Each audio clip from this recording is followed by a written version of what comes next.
तो हेलो मित्रों, कैसे हो आप सब। आशा करते हैं आप सब एकदम मस्त होंगे। चलिए, आज हम फिर जुड़ चुके हैं एक नए टॉपिक के साथ। आज का हमारा टॉपिक है बोर्ड मास। बोर्ड मास जो है हमारा मैथ का एक अहम टॉपिक है।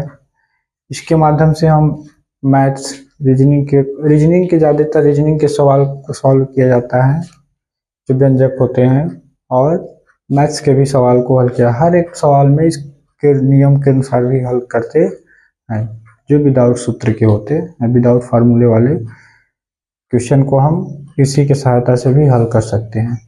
तो आज हम उसी के बारे में पढ़ेंगे, जानेंगे कि किस तरह से बोर्ड मास के माध्यम से हम सवाल को हल करेंगे।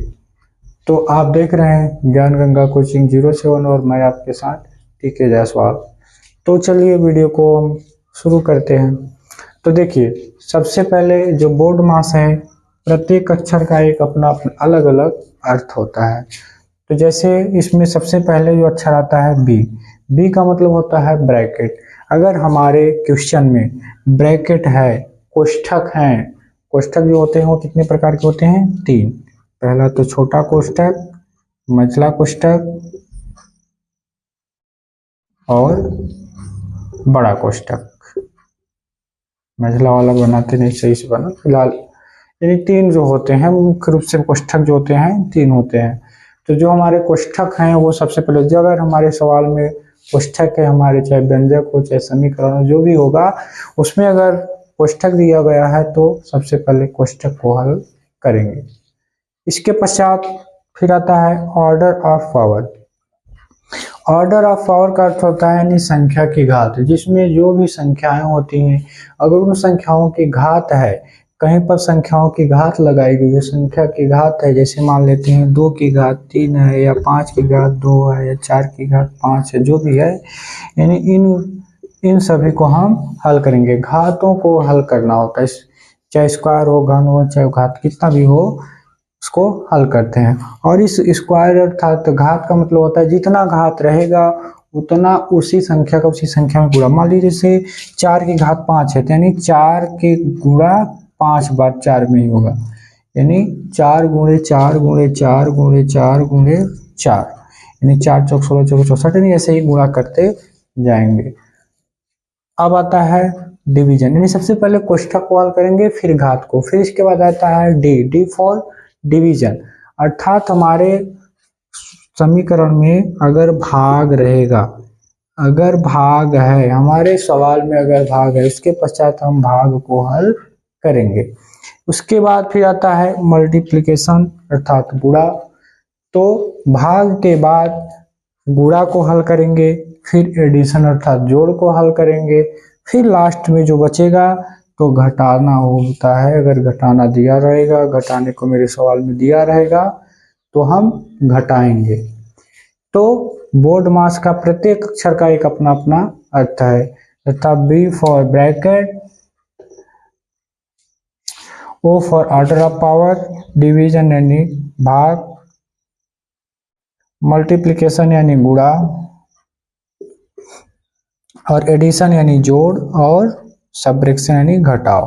लास्ट में सब घटा देंगे। तो हमारा ब्रैकेट हो गया, B for bracket, E for order of power, D for division, M for multiplication, A for addition, और एस फॉर सबट्रैक्शन। तो आप लोग इसका मतलब इसको याद जरूर कर लीजिएगा, और इसका मतलब क्या होता है। अर्थात ब्रैकेट मतलब कोष्ठक, ऑर्डर ऑफ पावर मतलब शायद सीधे घात को ही याद रखिए, डिवीजन यानी भाग, मल्टीप्लिकेशन यानी गुणा, एडिशन यानी जोड़, और सबट्रैक्शन यानी घटाना। तो ये तो हो गया हमारा बोर्ड मास का अर्थ। अब हम चलते हैं बोर्ड मास के रूल पर, अर्थात उसके रूल से हम इन्हीं सवाल को कैसे हल करते हैं उसको हम सॉल्व करके देखते हैं।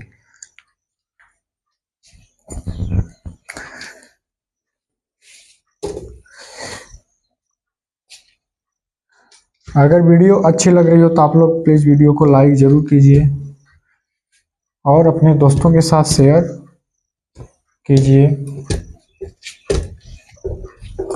और मेरे चैनल पे अगर पहली बार आए हैं तो चैनल को सब्सक्राइब करना बिल्कुल ना भूलिएगा। ये हो गया आपका रूल। उसी के रूल पर हम सवाल को हल करते हैं।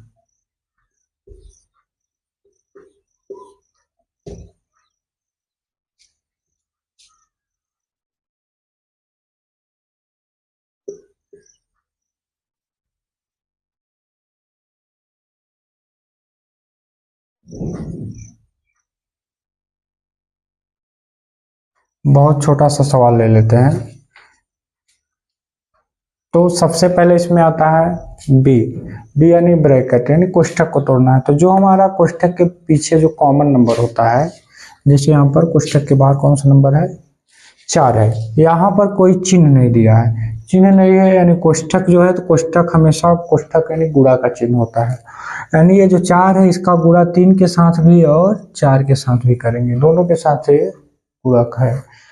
तो 3 चौके 12, प्लस का चिन्ह है तो प्लस का ही रहेगा। 4 चौके 16 हो गया प्लस। अब इधर इसको हम कॉपी करते जाएंगे।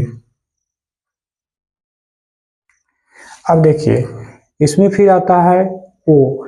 अब ब्रैकेट तो हल हो गया, बी फॉर ब्रैकेट हल हो गया। अब फिर आता है ओ। ओ यानी ऑर्डर ऑफ पावर, यानी संख्या की घात। तो घात किसके ऊपर लगा है, 3 के ऊपर। तो उसके पीछे का नंबर हम पूरा एज इट इज लिख लेंगे, जो लिखा रहेगा उसी को हम लिख लेंगे प्लस। अब इसको हम इसका गुणा कर लेते हैं, यानी 3 की घात 4 है, यानी 3 गुणे 3 गुणे 3 गुणे 3। 3 त्रिका 9, 9 त्रिक 27 और 27 तिया 7 त्रिक 21 और 3 दूना 6, 2 8 81। तो यहाँ कितना आ गया, 81 माइनस 23। फिर आता है डिवीजन। ना तो इसमें भाग तो कहीं दिया ही नहीं है, ना तो मल्टीप्लाई ही दिया है, एडिशन आता है यानी जोड़ आता है। तो जोड़ इसमें प्लस में कितनी संख्याएं हैं, 12, 16 और 81। इसको भी इधर जोड़ ही लेते हैं, 12, 16, 81। 6 2 8 1 9 और 8 2 10। टोटल कितना आ गया, 109। ध्यान है इसको करते वक्त ये ध्यान रखिएगा कि कोई भी समीकरण हो या सवाल में कुछ भी कर रहे हैं तो आप एक बार में केवल एक ही करेंगे तो बहुत आसानी से समझ में आ जाएगा। यानी एक बार में कोष्ठक को हल कीजिए, फिर अगर स्क्वायर है तो उसको हल कीजिए, घात है तो उसको हल कीजिए, फिर डिवीजन जहाँ पर दिया है, भाग जहाँ जहाँ पर दिया है उसको हल कीजिए, फिर मल्टीप्लाई को, फिर एडिशन को, फिर सबट्रैक्शन को, यानी एक बार में एक ही को हल कीजिए। अब जैसे यहाँ अब जोड़ लिए, अब घटा देंगे तो घटाने पर कितना आएगा। अब इसी में से हम 23 को घटा देते हैं। 9 में से 3 गया 6, अब इधर 10 में से 2 गया 8, कितना बचा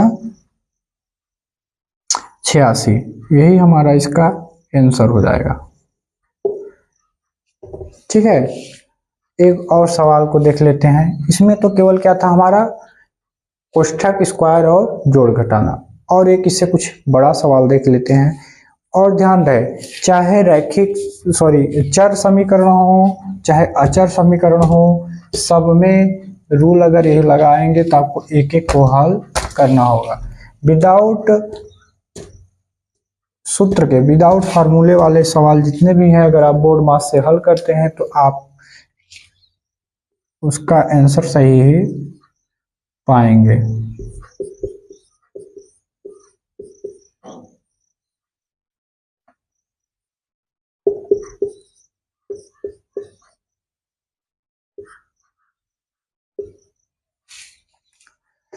चलिए तो देखते हैं। तो सबसे पहले ब्रैकेट को हल करते हैं। अब देखिए यहाँ पर दोनों का होल स्क्वायर है। होल स्क्वायर का मतलब दोनों का स्क्वायर है। कोष्ठक के ऊपर स्क्वायर लगाया, नहीं 3 का भी स्क्वायर है और 5 का भी स्क्वायर है। तो 3 का स्क्वायर कितना होता है 9 प्लस 5 का स्क्वायर कितना हो जाएगा 25।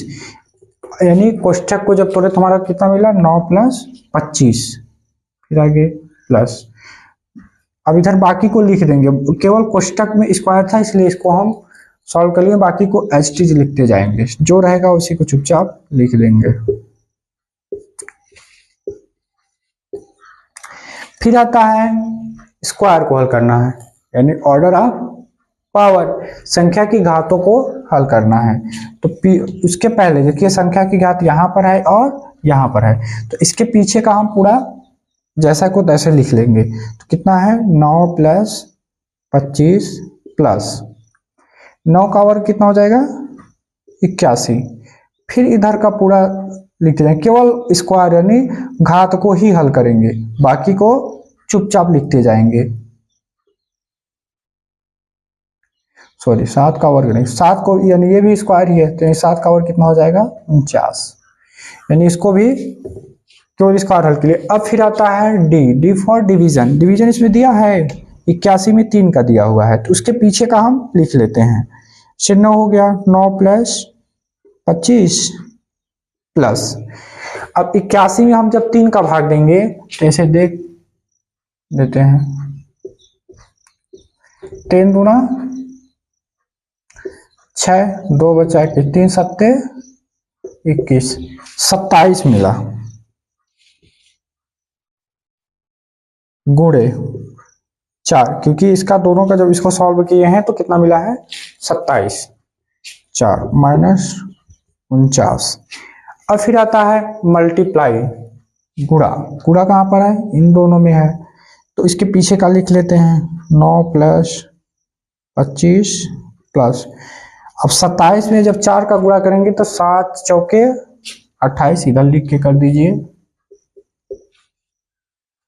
4 सत्ते 28, 8 कैरी 2 गया, 4 दूना 8 तो 10, कितना मिल गया 108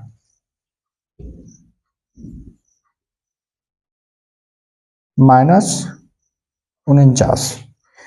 अब फिर मल्टीप्लाई भी हो गया, अब बचा एडिशन यानी जोड़, तो जोड़ लेते हैं, कितना है 9 है 25 है और 108, 9 5 14 और 14 8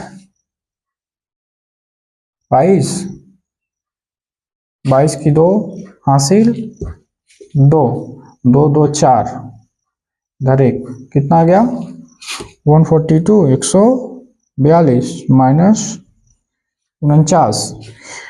अब 49 को हम 142 में से माइनस कर लेंगे, क्योंकि एडिशन भी हो गया। अब बचा लास्ट में सबट्रैक्शन यानी घटाना, तो घटा देते हैं, तो घटा देंगे तो कितना आ जाएगा 142 में से 49 को उधार लिए तो हो गया 12, 12 में से 9 गया 3, इधर 3 बचा नहीं, 13 में से 4 गया 9, कितना हुआ 93, 93 हमारा आंसर आ गया। तो आशा करते हैं आप सभी को ये बोर्ड मास का नियम जरूर समझ में आ गया होगा। अगर आ गया होगा तो एक प्यारा सा कमेंट और सेशन को लाइक और शेयर जरूर कर दीजिएगा। तो चलिए फिर मिलते हैं ऐसे ही इंटरेस्टिंग वीडियो के साथ, तो तब तक के लिए जय हिंद, वंदे मातरम।